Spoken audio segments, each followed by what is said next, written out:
Hiya, I'm Jasper, and welcome to your video review for Eternals. It's a movie starring a whole bunch of people, including Selma Hayek, Angelina Jolie, Kit Harington, the brother of Kit Harington's character that died at the Red Wedding, that guy, and a bunch of other people. So, as always, I'm going to give you the good, the bad, and the furry. To start off with the furry, the things that they fight, like the creatures, are called deviants. And I would say that they are a pretty interesting interpretation of, essentially creatures. I mean, you could have just had, your standard fur-covered thing or your standard, scaly thing, whatever. But I thought these were pretty interesting. It's not the same, but I would say equally as creative as the creature things from The Edge of Tomorrow. So, yeah, there you go. Moving on to the good and the bad. The music wasn't bad. It wasn't intrusive. It didn't have, I'm not particularly remembering a theme for this.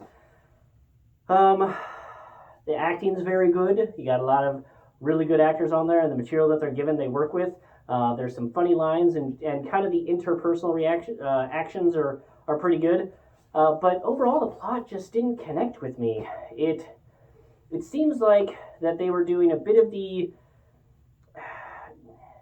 It's like they had the Justice League and Shazam, but the MCU version.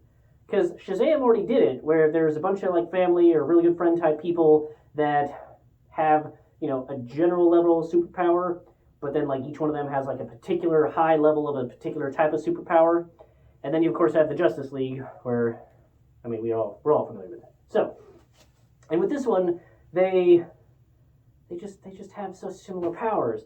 You have the black dude who is funny, and I'm pretty sure he's the guy that was with Chris Pratt in the Tomorrow War, which was he was a fun character there, and he's a fun character here. But his thing is I can make technology things. Okay, so is he just going to replace Tony Stark?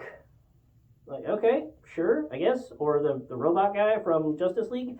And then you had basically Superman, so the only one who can fly, relatively fast, super strength type thing, and he shoots lasers from his eyes.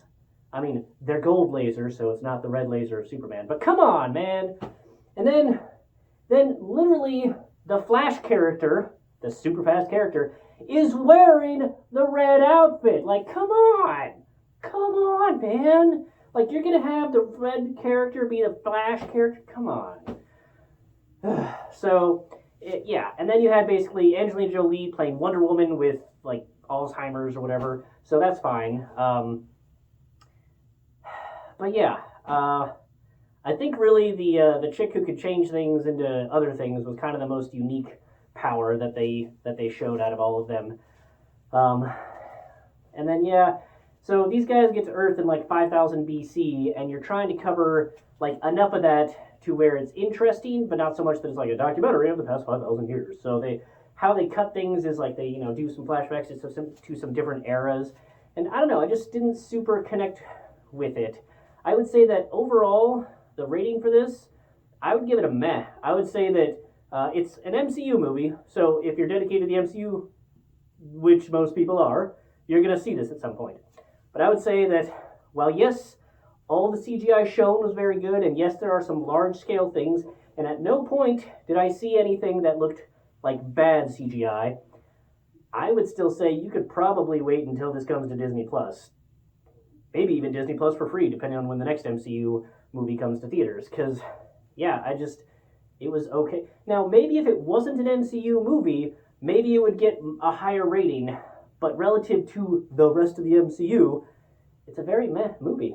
Which is really disappointing because I like a lot of the actors. I like the action in some ways. I did think that there was a couple points that were supposed to be the what? And I was yeah, saw that coming 10 million miles away, but okay, sure, shocked face. Yeah, so, and then there was a really dumb decision, in my opinion, towards the end, where they were we're gonna do this, and then they decided not to do that, even though they could have done that. It's why didn't you do that? That would have had a better outcome. What the heck? So, yeah.